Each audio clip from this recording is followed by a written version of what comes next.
Well, hello and welcome back to another weekly technology risk and gambling seminar series.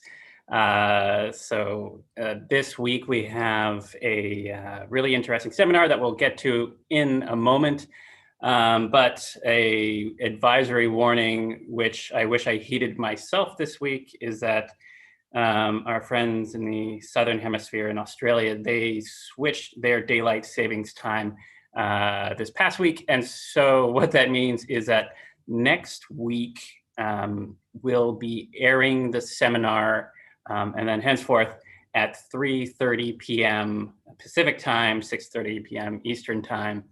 And I'm sure there's other time zones that are all also kind of mixed up along the way.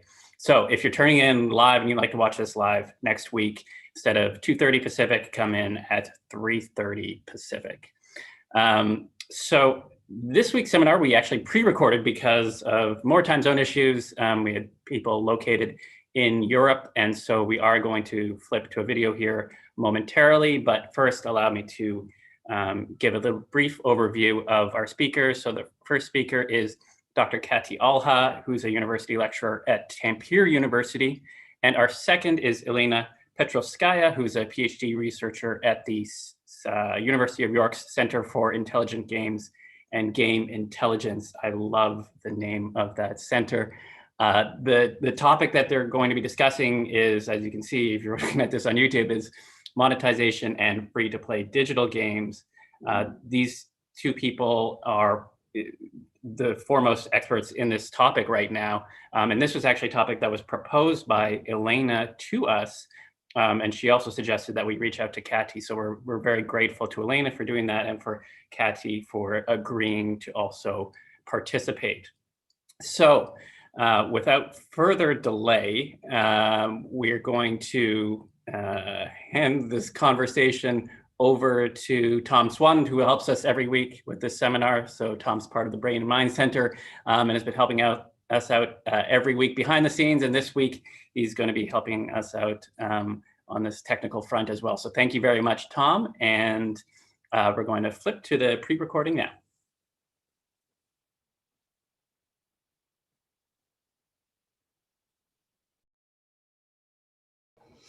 All right, so welcome to another one of these TRG seminars for the week. And this week we have a really interesting topic, one that I only know a little bit about in some respects. So I'm going to lean on the expertise of our two speakers here to guide much of the conversation. And our two speakers are two young emerging scholars that I think fit very well the themes that we try to hit in terms of the new ideas and new talent in the field that we want to talk to. So first up is Kati Alha.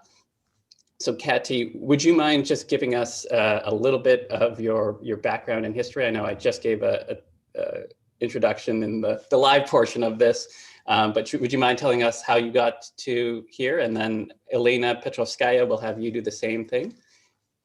Sure.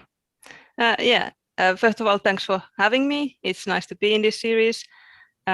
So yes, I'm Kati Alha. I'm from Tampere University, and I've been studying games there for, I think, over 10 years now. I just got my PhD this year, defended my PhD in December about free-to-play games. So that is my focus currently. That is what I've been studying most, and especially the opinions, attitudes, experiences related to the free-to-play games. Perfect. And we're going to come back to that in a second, and I'll just give Elena a chance to introduce herself and also mention that your dissertation will be linked in the show notes. So if people want to open that up while we're going through this conversation too, they're welcome to do that. So Elena. Hi, thank you for having me on here. It's great to be here. I'm Elena. I'm doing my PhD currently at the University of York through the Intelligent Games and Game Intelligence program, and my supervisor is David Zendel, who some of the audience might be familiar with. My focus is broadly on in-game monetization and primarily from a player perspective. So I want to see how people interact with and perceive game monetization and the effects that it might have on them and their gameplay experience. And so it's incredible that we have such like a topic that we have two speakers that are kind of the most qualified people in the world right now to talk about such an interesting space in the world of gaming and gambling convergence, which has been a topic that we've had touched on many times in this seminar already. So Kati, I know your background isn't in gambling specifically. You're much more gaming oriented. So I was wondering if you would mind just kind of level setting for us to give us an overview of the nature of these free-to-play games and the challenges that exist between money and the gameplay experience. Sure, I'll share my screen. I have a few slides on that.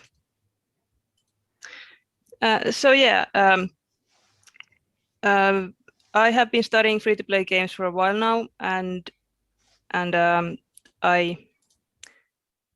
want to start like placing the free-to-play model among the other models, because often when we discuss free-to-play games, we discuss them in relation to single purchase games, so the retail games. But there are a lot of different monetization models, and what we consider traditional model is not the original model of digital game industry. So we should keep in mind that there are many different kinds of models, and starting from the arcade industry, the pay-per-play model in the lowest section here was the dominant model, and that's quite close actually to free-to-play games in the aspect that in those games also the game experience has to be modeled so that the players keep on paying more during the play sessions. So that is quite interesting to keep in mind, and also some other models like shareware industry in the 90s were quite popular, in which the games were shared for free quite widely, tried to get a really like broad audience, and then a small part of those players then paid for the full game, again like resembling the free-to-play model a bit. So this is just to like frame a bit that we don't have these two competing models, and free-to-play model is not something that is completely new. It's not something that is unique, but it is something that is very special. And one thing that makes free-to-play games very special is just how enormous they are. So it's safe to say that they have transformed game industry in a permanent manner. They are very, very profitable and very, very popular. And it's been estimated that as much as 80% of all the digital game industry revenue comes from these games. And a majority of those revenues come from free-to-play mobile games, so these small games. And this is maybe something that is worth thinking, that for instance, big AAA games that have hundreds of people developing them for years, and they might be really big hits and sell millions of copies, but they still cannot make the level that a single most successful mobile free-to-play game makes. It could make millions in a day. So it's really huge industry. And in addition to the economic side, it also has an increase of the player crowd. So they are more accessible to more people because we already have the devices to play with. We have mobile phones, we have computers, Facebook, and so on. And it has also increased the diversity of people who play games. So more people play digital games because of free-to-play games. And despite this success, it is controversial. The games have been heavily criticized, and they have been criticized inside the gaming communities a lot, and they have been undervalued. And the model does include several typical and problematic aspects that we probably will discuss today also. Can I just yes. interrupt for 1 second? I just want to make sure I heard this right. So you're saying that like of the sort of gaming industry, 80% of the revenue doesn't come from like games where you pay to buy a game for a console, or kind of the traditional revenue model of video games. 80% now comes from free-to-play games like Fortnite or Candy Crush or anything else. And then over half of that revenue comes from mobile games, not even, you know, computer terminal games. Yes, exactly. According to today's market research. Crazy. Wow. Yeah. That's such a when did that shift start? Well, it has been going on for a few years. Well, free-to-play games are already maybe 20 years old, but for the past maybe 10 years, they have been increasing steadily, and they are still increasing in the profits. So yes, it is something that is worth thinking about.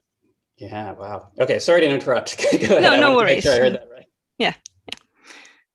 Yeah. Yeah. And then when we consider like this huge success and huge also controversy that these games attract, it is they have been studied quite well. There is increasing amount of studies, but they mostly focus on economic aspects. So how to increase the revenues, how to increase retention, and how to like increase the income of the games. But not as much about, for instance, ethics of the games or player experiences and all this kind of like what does it mean for our game culture and society that these games are so popular. So that is still lacking.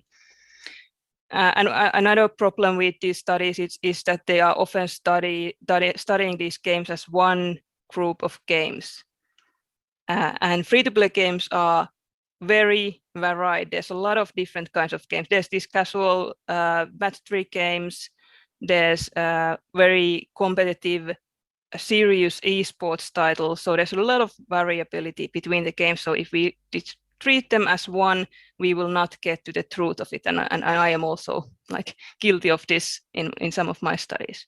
And then third problem is that often also, again, guilty, we use biased data. And that's, of course, like normal in research that we have somehow biased data.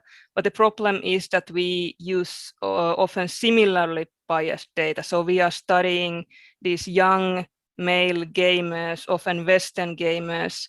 And like said, these crowds are now quite diverse. So we are not hearing the experiences of the whole crowd. We are hearing the experiences of certain portion of the crowd. And then connected to the like how different these games are, it is also very important to consider what is sold in these games, also how it is sold. There are different ways to categorize the in-app purchases. This is from my dissertation. We don't have to go like in deep what is in here, but just that it is different if the game sells only cosmetic content that doesn't have an effect on the gameplay, or whether it sells direct competitive advantage between players in a competitive setting. And that is also something that needs to be taken into account when we study these games. Also, what is important that how the content is sold. Is it sold directly with money so we can see how much everything costs? Is it sold with in-game currency when we are getting a bit fussier image, or is it randomized content? So all of this matter and should be taken into account.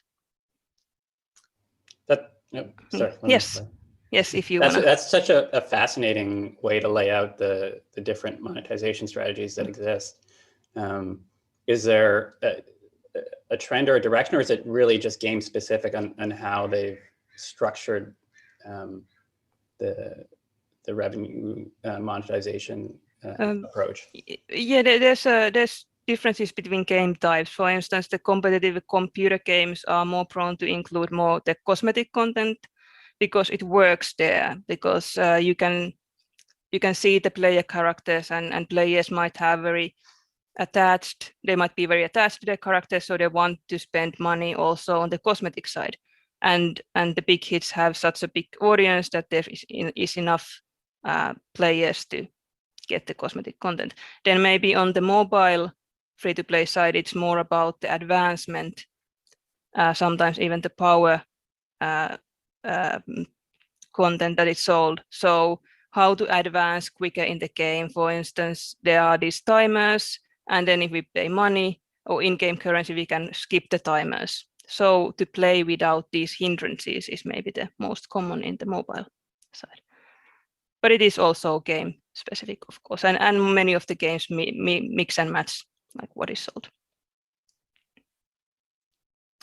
But yeah, then just a few words about the conflicts between money and experience that we were also focusing on. Free-to-play games in the development purpose have quite a challenge in this dual purpose of the gameplay, because in single purchase games, the designers can concentrate on creating best possible experience. But in free-to-play games, they also have to sell the content. So they have to offer engaging game experiences for free for the majority of the crowd who doesn't spend anything, but they have to offer enough motivation for part of that crowd to spend money to improve that experience. And hitting this balance is really challenging. And if you are really aggressive in the monetization, that can cause a lot of problems. Playability issues, then fairness issues between the players, and of course ethical issues if you are not transparent in the information or even try to withhold information, for instance. And that can also drive players away, and it can increase the pressure to regulate these games. And then if you don't focus enough on the monetization, that makes the game unprofitable. So it might be well liked by the players, but you are not making enough money to sustain the game. Here, metrics is a tool that is used a lot. So the free-to-play game is even more analytics-based than other games. So you can quickly see if a game is successful or if a feature is successful. And here, the most important metric is the retention of the game. So meaning that how many of the players come back to the game. That's even more important than how many actually spend on the game in the beginning. So because the spending can come later, but if the players are not returning into the game, then the game has a problem. And from the player side, bringing these economic reasoning decisions inside the game might disturb the gameplay experience, might take the immersion away. This is something that is often mentioned. But then again, at least in the interview studies that I've done with the paying players, they are already explaining how this paying is part of the game experience. It might be fun to think like, what is the next thing that I am going to spend on? So as the purchase process has become easier and these games have normalized, then also this paying inside the game has normalized. But this was my introduction on the topic, and now I will give my turn and stop the screen. Yeah, so that's really interesting. So let me just react to a couple of things. So one is it seems like the monetization strategy developed in some ways from a desire to accrue network effects as quickly as possible among the player base, which is actually a lot like the shareware model, where you wanted to get enough people using the product so that you have a critical mass and you can maybe dominate that category. It sounds like that exists in some respects too here.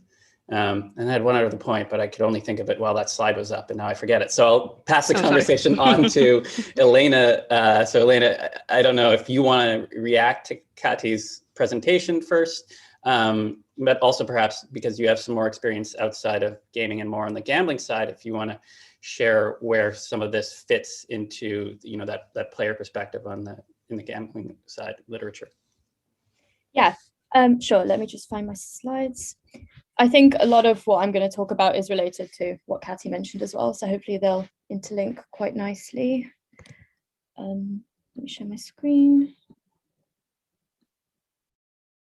Okay, so as I mentioned, my focus is kind of more granular in that I look at the specific kind of in-game monetization techniques and sort of maybe the psychological manipulation behind them and how they might affect players. But before I go a bit into that, just to give the audience an overview of kind of the in-game monetization research space and how it might relate to gambling. So there's been some considerable work done on virtual economies, which kind of focuses on economies within games, and some of the time doesn't have to involve real money. It's kind of, the focus is more, I think, on designing these economies to integrate well with the gameplay experience.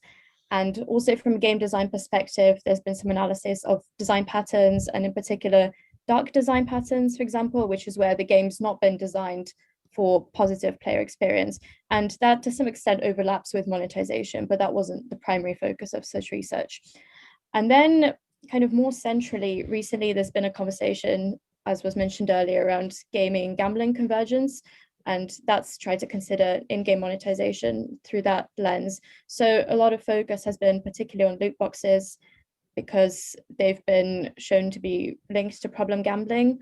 And also, there's been some focus through the lens of consumer protection, not necessarily through gambling, for example, but people have considered whether in-game monetization might affect players negatively. So, for example, Daniel King and others in 2019 conducted a study where they looked at game patents to see whether games had been intentionally designed to manipulate players into spending, and they found that they very much had. And there were some quite potentially negative things being tapped into there, such as specifically using player data to design games to slightly change them in a way that would drive specific players to spend more. And then also there are player perspectives being considered in this research. So I know, for example, Kati and her colleagues have done some work on player spend motivations. And then also very recently a paper's come out which has looked at kind of asking the stakeholders what can be done to make game monetization nicer and better for the player experience. Then my work more specifically has looked at kind of what do players think is negative in game monetization? What do they think is disruptive to them in their experience? And so we did this as a qualitative study. We looked at players of over 50 games to make sure that we got a diverse sample, and we asked them kind of also through the lens of consumer protection, so that we had kind of a solid framework for considering what is problematic monetization, because we wanted a solid foundation for this definition, essentially. So we asked them what monetization techniques they'd encountered that they thought were unfair, misleading, or aggressive. And there emerged 8 domains, essentially, some of which aren't necessarily game specific. So you can see predatory advertising and then product not meeting expectations. That doesn't have to be game specific. That could be the case in potentially other domains as well. But then interestingly, there was the case that loads of people didn't like the presence of microtransactions in games at all, because they didn't like the potential for uncapped spending and thought that might contribute to kind of escalating payments. And then relating to that, very interesting, have intentional design to drive spending, which players are aware that some games have been manipulated specifically to push them into spending, and that leads to escalating payments and in some cases entrapment, which is potentially relevant to some patterns that could be seen in gambling as well. And then also there were pay to win and monetization of basic quality of life, which were also perceived by players to be psychologically manipulative, because they tap into things like social discrepancy and can drive you to spend more for reasons other than you just wanting the product. And also worth mentioning in-game currency, because players perceived this as to be potentially misleading, because they felt it became harder to understand how much you were spending and could lead to you spending more than you originally intended to. So yeah, that's just a very brief summary. It's really fascinating research that that you're both doing, and I've got a lot of questions. I'm actually not quite sure where to start with all my questions, but since you mentioned it, Elena, in regards to Kati's work, the idea of motivations, I think is a really interesting one in this category of games. So why does somebody like who's playing a game, like let's say something like Fortnite or anything else, I mean, what reason do they have to like start paying, and like do we know anything about the psychology of an individual wanting to spend on any number of the categories that Kati outlined in her matrix. Like, are those motivations different, or like how does a consumer react in these different environments to the idea of buying something in the virtual economy there? Shall I answer that one? You can start, yes, first. Okay. And then... Yeah, so I'm actually, this is an ongoing study that I'm doing right now, is I'm doing interviews with people about why kind of their purchase motivations in games, and hopefully using grounded theory methodology to build up that understanding. And the thing is, so I think you could have really, really different motivations based on types of people. So far I've had quite almost rationed responses to these things. So people are more inclined to buy things in games, whether that's skins or functional items or event passes or anything like that, when they have really thought about buying the item and why they need it. And that could be for a number of reasons. So there's situations where players are quite attached to a game, and because they think that it's given them a lot of hours, they don't mind investing money in it. In some cases, it is for social status. So people want to show off a skin in front of their friends or something like that. So that seems to be the case for a lot of people. But then I'm also really aware that there probably are people that I haven't spoken to yet, or might not even speak to, because I don't know what the proportion of them is, that don't have the same approach to spending and probably make more impulse purchases. And yeah, that's kind of, I guess, the slightly more worrying subsample that I unfortunately can't talk about. And Kati, you also, I think, outlined, which I thought was really interesting, this was the comment that I forgot, that there was some people who just had some sort of hedonic quality to just consuming, where they're, you mentioned they were looking forward to the next thing that they might be able to buy in the game, and that just the consumption of that itself is probably what's transmuting a lot of the value for the consumer. Is that like a material part of this? And are we also thinking about this too holistically, and just some categories of games have different monetization strategies that really make sense to different types of consumers at different points in time? Yeah, it definitely does. Different kinds of games, and they have different motivations, and of course players have different motivations themselves. So it's really hard to make this like these are the motivations that drive people to make purchases, because there's so many and they are so different depending on the game type. But yeah, these observations about people like waiting forward or already like the next purchase and thinking about it, it's based on an interview study, and like a person described purchasing in-app content as an exciting vice. So they see something that they want, and then they keep thinking about it, and then they eventually buy it. And it wasn't described as a negative thing for this person. It was like a positive experience, and it felt nice, and so on. But of course, for then some other people, this might become a problem if there are more impulse purchases and not as good self-control, for instance. So it can become a problem. But yeah, about the motivations to buy, then yeah, the economic reasoning that Elena also mentioned is quite high, so that the purchases are priced low enough. So that is one. There might be sales. Then there's higher motivation to buy them, and also the company behind the game seems to matter quite a lot.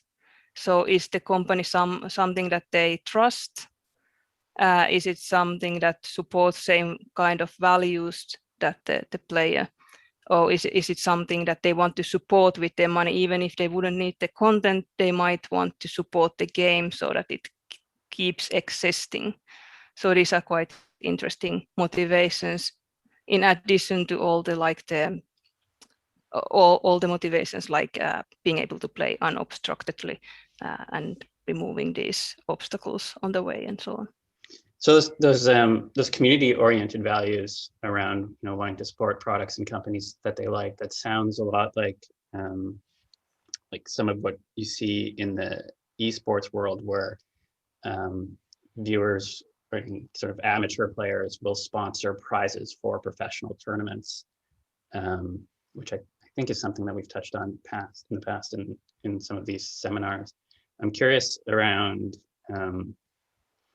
do we know anything, and I'll ask this question to either of you, do we know anything about what the conversion rate is for, from free players to paid players, and then sort of what share of revenue comes from, one of the things that often comes up in gambling conversations is that there's this Pareto rule, which is sort of like an adapted version of the economic model of Vilfredo Pareto, who said that I think 80% of the land is owned by 20% of the landowners. And so the idea was, there's a very small share of the active population that are spending most of the money. Is that the case here? And sort of what share of people are just playing for free versus coming over and actually paying for their experience on the game, in any sort of way, shape, or form? Should I go first for this? So, yeah, again, varies a lot between games and game types. The problem here is that we don't really have data that we can trust, so we don't get the data, of course, from game companies. We have some market data that we can get some estimates from, and it definitely is so that only a small majority typically pays for these games, and a small minority of the paying players spend the majority of the revenues. So it is a problematic structure for many of the games, but it can vary for like some numbers that I've seen. It can be like 1% of paying players to 20% to even like 30 or 40 in some games. So it really varies a lot. And of course, the higher percentage there is, the healthier the structure is for the game. Elena, is that your understanding of it as well? Yeah, that's fully my understanding.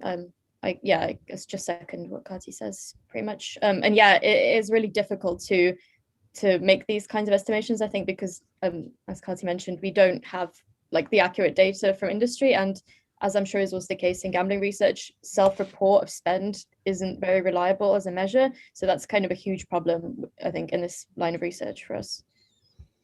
And so like if I think it's probably fair to assume that spending is quite skewed, even if we have imperfect data, and perhaps very skewed compared to other product categories. That obviously brings us to the topic around consumer well-being and potential harms. What do we know about that sort of set of questions, and what do the harms look like in this category of games?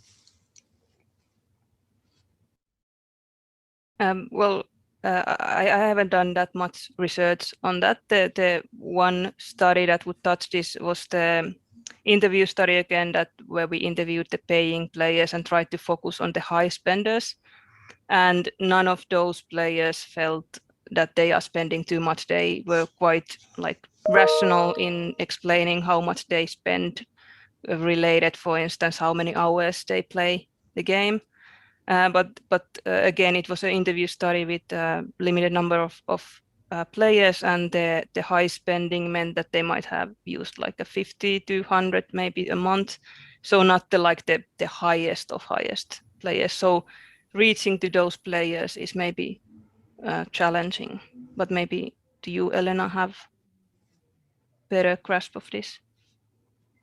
So I guess I can talk about this from two main points of view. So the first being, so as I mentioned, we did a study where we directly considered monetization from consumer protection perspectives, and I have to be very careful with my wording, but it seems as though a lot of the ways that games are being monetized are not adhering to these consumer protection rules.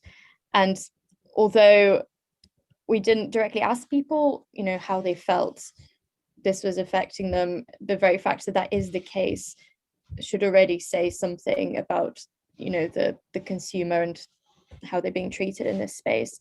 And I think kind of more generally, in terms of your question about what harm looks like in this space, I think so I mentioned that this intentional design to drive player spending. I think I've seen some observational evidence of people kind of being lured into this. So, for example, there's kind of a mechanic. People call it differently, but fundamentally, it's you can either invest a lot of time and effort into playing a game to reach a specific reward or level, or you can pay and skip all that. And I've seen evidence of people being really affected by this, for example. So either feeling like they have to invest loads and loads of time into getting to this level, or because once they've passed a certain point, they need to keep going, kind of thing, or to skip and pay the money. So I think you could have the aspects of financial harm, although I'm not sure we can conclusively say that, but you also have harm in other ways. So it affects your time, maybe, your relationship with the game, for example, that kind of thing. Yeah, it's interesting because, like when we think about internet gaming disorder, we don't conventionally think about some of the categories of things that might be important that we contemplate on the gambling side, which is mostly around, the financial impacts and the spending. But I think it seems to me, and correct me if I'm wrong, that, until we have a good sense of what the distribution of spending looks like across consumers as a whole, and then also across consumers who may have developed a disorder or other kind of subclinical levels of harm, that we don't have a good sense of the extent to which money and monetization strategies really can be tied to addiction in this category of games. Is that a fair interpretation? Well, that's the thing. I think it's really difficult right now to say if anything is harmful, because through the research I've done, for example, you do have a large amount of people who see these monetization techniques and they recognize them as being potentially problematic, but they don't like them, but they're not affected by them. They say, I see it, but I choose not to engage with it. But then it's about like the percentage of people that do. And I don't know, you go on Reddit, you look at game reviews, and you do see people saying that they've spent hundreds of pounds on this and they're panicking, for example. And it's about understanding who are these people that are affected by these techniques and what affects them and the extent of the damage before we can conclusively say whether something is bad or not. And so that is like super important to actually study the players and not make up assumptions. So where would both of you say that we are right now in terms of starting to think about policy and policy responses or regulation in this space? Is it premature to think that we should be doing anything, or is there any direction that you have from a policy standpoint? Well, right now I think there's a lot happening on this area. So there's a lot of policies thought about, and some of course have already been, some regulation is in place already in some countries and in some platforms. I think we are still quite early in that phase. So we have some, for instance, blanket bans on loot boxes in some countries, and then many other countries are now thinking what to do with this. Maybe also thinking a lot about the loot boxes and maybe not other like monetization mechanics. And of course, these are not the only things that we should think about. We have other issues like marketing to underage players, for instance. That is I think that is one relevant problem with free-to-play games. We have age restrictions that take into account the content of the games, like violence and sexual content, but then not, for instance, aggressive monetization of in-app purchases. So that is at least something that might happen in the near future, that we start thinking about the age restrictions. And then one thing is privacy issues, because these games track a lot of data from us. Mobile phones are with us all the time, and many of the games ask for quite a lot of permissions. for instance, location-based games track our location sometimes all the time, even when the app is closed. So how that data is used, is it securely saved, and so on. So these are also issues that we should now think about. But yeah, in the sense of regulation, we should be thinking about this. We are in the beginning of the process, but we also should be quite careful when we think about the regulations, not to just, I wouldn't, for instance, do immediately like ban any mechanic altogether, but like think about it more with experts, like what should we do about this? Yeah, I agree with that. I think regulation at this point we wouldn't know what to regulate exactly, but it's definitely good that hopefully we're starting to think about monetization in games beyond loot boxes, because as harmful as loot boxes have the potential to be, we don't know if these other things could be harmful or not, and it's something that should be considered. But yeah, and I think it would be dangerous to say that like all types of some monetization are bad, because it's kind of about like the companies need to make the money, but the players need to have a good experience, and it's about finding that balance between the two, which ultimately would work best for both the games industries and players. And I think to do that, we just need to spend more time with experts, with players, with the industry, and if everyone could collaborate in that direction, then we could find a good solution that worked for everyone. Now, on the age category, I mean, that seems like an obvious place where you would want to have at least some general guidelines around, you know, what should be done in this space. Is it the case, you know, when I'm not familiar with this, when in terms of, you know, advisories around, you know, this should be for children over 12 or, you know, adults over 18, who are those rules set by government regulators, or are those set by, say, platforms like, you know, the Apple App Store, or is it set by the operators of the games themselves? Like, where does that all come together, and how is that structured? Well, I am not an expert of this, so I'm not like very comfortable of saying how it's structured. But of course, we do have like organizations about the age restrictions, like PhD in here and other. We have the American system, and then also other systems elsewhere. So of course, those would be, I think, the logical place to start with, like the continental or country-specific organizations. And I know a lot of this, like information and insights are kind of qualitative at this point, but like, is there a sense that, you know, there's a good deal of misunderstanding between these in-app purchases that children might be engaging in and what parents' expectations around that are? Like, is there any literature that we know about that? I'm really just trying to get a sense of, you know, like how vacant is our understanding of this problem and all the, you know, issues that surround it from a policy perspective. I'd say in terms of, I might be wrong, but I'd say in terms of children and their kind of engagement with these mechanisms, it's fairly minimal at this point. Correct me if I'm wrong, Kati, but yeah, like I couldn't think of any strong conclusions I could draw about children. Yeah, I'm not, again, I haven't studied this at all. Of course, we have the anecdotes of children spending thousands of dollars on free-to-play games by accident. We had those headlines at some point, and then some of the platforms had to react to those. But other than that, I do not have the data or studies, unfortunately.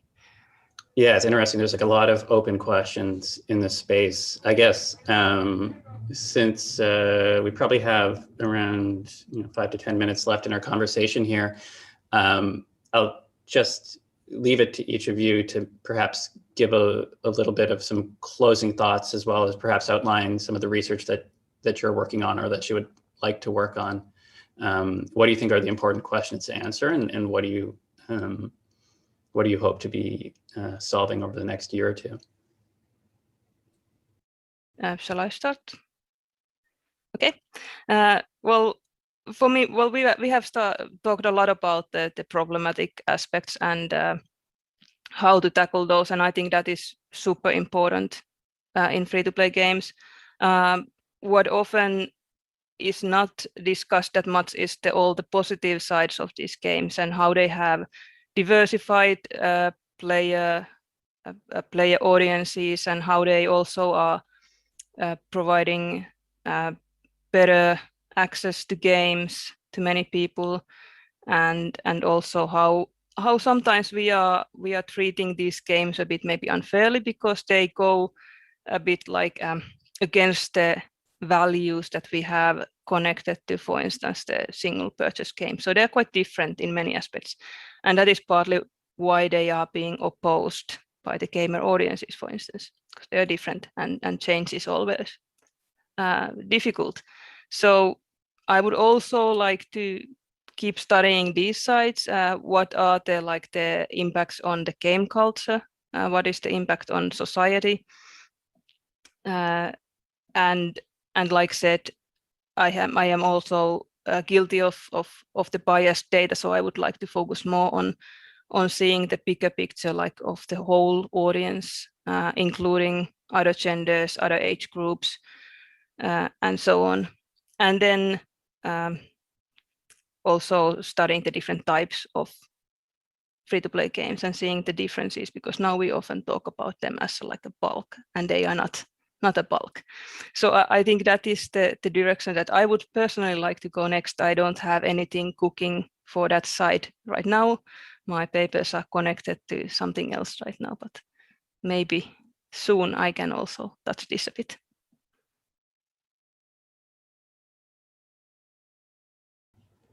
Elena, go ahead. Yeah. So as I mentioned, I'm in the middle of a study right now where I'm trying to look at player purchase motivations in games on a really granular level.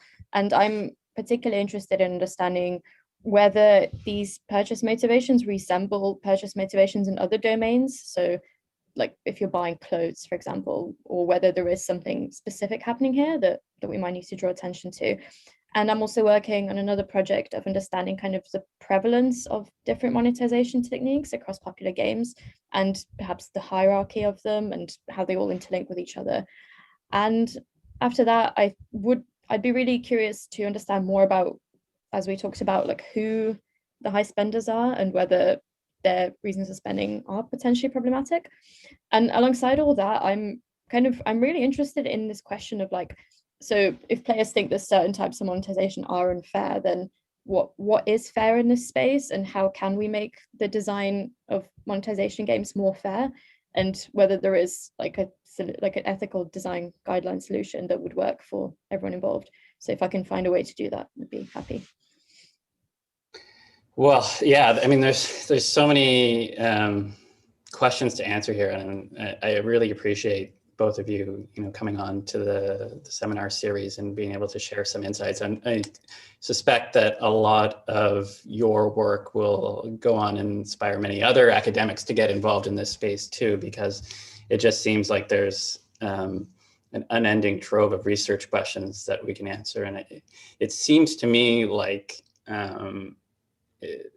you both agree that we're probably not in the place where we really want to think too deeply about policy interventions, apart from things that have perhaps obvious gambling mechanics and overlap with other regulations that might be in place right now. But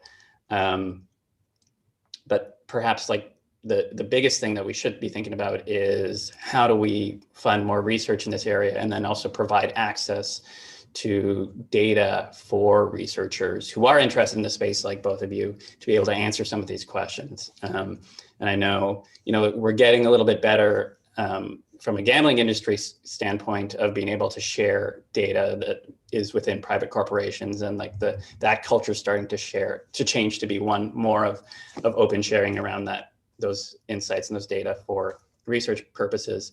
But I don't think that we've necessarily seen the same thing on the gaming side, where these companies are are interested in having scholars, look at their private industry data. And that's probably something that, if you're a gaming company, a video gaming company, and you're forward-looking, you might see that, at some point there might be issues that emerge, and it would, behoove you to start to move in the direction of being able to work with scholars on understanding what's actually going on with your consumers and what does your, and just bring some light to a lot of these issues that people have questions around. Is that fair? Yeah, I think it'd be a real game changer to have industry data. It could really, really move the research forward. Indeed, yes, I agree. Yeah, it seems to be a thing that all us researchers always can agree on, is people giving us access to more information and data. Well, in any case, thank you both, Kati and Elena, for coming on a seminar series. We very much appreciate it. I'm going to hand the conversation back over to the live version of this seminar series. But I'll just highlight once again that for people that are interested in your work, that we've actually dropped some links to your ongoing studies and your published work in the show notes, as well as your bios as well. So if people want to get a hold of you or look up more of the work that you've been involved with, they can do that. So thank you very much for joining us. Thank you. Thank you.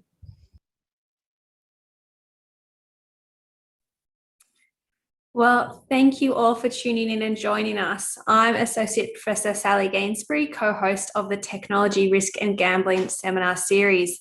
What an interesting conversation, and I know that so many of our viewers are interested in the topic of gaming and gambling convergence. So a huge thanks to Kahlil, the co-host of the series, as well as our two expert speakers there. Please do feel free to follow up with any of them with any of your questions. Next week on the Technology, Risk and Gambling seminar series, we will be pivoting to talk about treatment. But what I want to do is rethink treatment away from concentrating on only people with more severe gambling problems who do need to take a break from gambling or potentially cease it altogether, to look at self-help and online apps and interventions. So we have two expert speakers. We have Dr. Simone Rodder from the University of Auckland, who's a senior lecturer, as well as Dr. Manal Jain, who's joining us from the UK. She's a doctor with the NHS and a co-founder of a self-help online gambling app, Recover Me. Our conversation is going to talk about who online and self-help apps and interventions are appropriate for, who they're not appropriate for, how to encourage people to use them, design them to be as effective as possible, and how online and self-help guided treatments fit within our understanding of the full treatment spectrum. So this policy conversation is really relevant for people, not only from the treatment and community organisations, but also from those in policy and industry and other areas, because we really need to re-examine how these sorts of low intensity interventions might help prevent gambling problems and be really appropriate to refer people at a much earlier stage than we've traditionally thought about treatment. So please do tune in next week. If you're enjoying these series, please do share some links with your colleagues or other people who might be interested. Give us a shout out on social media, on YouTube and on Twitter. And we look forward to sharing the upcoming content with you. Thanks again, and we'll see you next week.